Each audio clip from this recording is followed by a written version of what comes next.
June 19 വായനാ ദിനം. PM പണിക്കരുടെ ചരമദിനം വായനാ ദിനമായി ആചരിക്കുന്നു.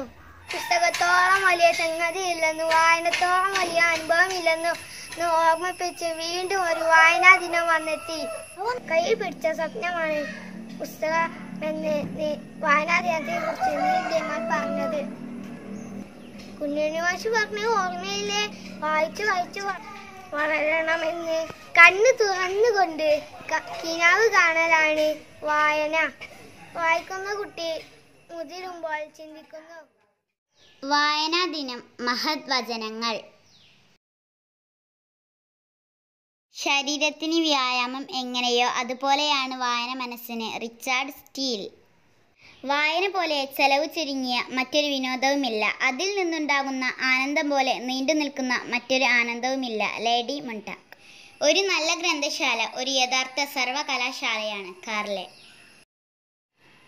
വളരെയധികം ചിന്തിക്കുക, കുറച്ച് മാത്രം സംസാരിക്കുക, അതിലും കുറച്ചെഴുതുക. കാരണം എഴുതുന്നത് പല തലമുറകളോളം രേഖയായിരിക്കും. Abraham Lincoln. പട്ടിണിയായ മനുഷ്യ, നീ പുസ്തകം കയ്യിലെടുത്തോളൂ. പുത്തനൊരായുധമാണ് നിനക്കത്. പുസ്തകം കയ്യിലെടുത്തോളൂ. എന്നാണോ നിങ്ങൾ വായിക്കാൻ പഠിക്കുന്നത് അന്നു മുതൽ നിങ്ങൾ സ്വതന്ത്രരാണ്. Federico Douglas. ഒരു പുസ്തകം എന്നാൽ പോക്കറ്റിൽ കൊണ്ടു നടക്കാവുന്ന ഒരു പൂന്തോട്ടം പോലെയാണ്. ചൈനീസ് പഴമൊഴി. എല്ലാവരും വായനക്കാരാണ്, എന്നാൽ ചിലർ അവരുടെ ഏറ്റവും പ്രിയപ്പെട്ട പുസ്തകം കണ്ടെത്തിയിട്ടില്ല എന്ന് മാത്രം. Today A reader, tomorrow A leader. എഴുതാനും വായിക്കാനും കഴിയുന്ന ഒരാൾക്ക് 4 കണ്ണുകളാണുള്ളത്. അൽബേനിയൻ പഴമൊഴി. വായിക്കുന്ന കുട്ടി മുതിരുമ്പോൾ ചിന്തിക്കുന്നു. നന്നായി വായിക്കാൻ 5 എളുപ്പ വഴികൾ. 1 വായിക്കുക, 2 വായിക്കുക, 3 വായിക്കുക, 4 വായിക്കുക, 5 വായിക്കുക. വീണ്ടും വീണ്ടും തുറക്കാവുന്ന സമാന പൊതിയാണ് ഒരു പുസ്തകം. Garrison Kähler.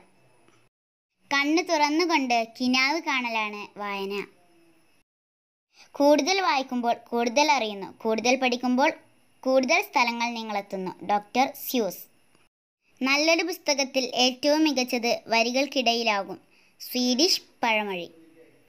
ഒരു സാമ്രാജ്യത്തിൻ്റെ അധിപനായിരുന്നില്ലെങ്കിൽ ഒരു ഗ്രന്ഥശാല സൂക്ഷിപ്പുകാരനായിരിക്കാനാണ് എനിക്കിഷ്ടം. നെപ്പോളിയൻ.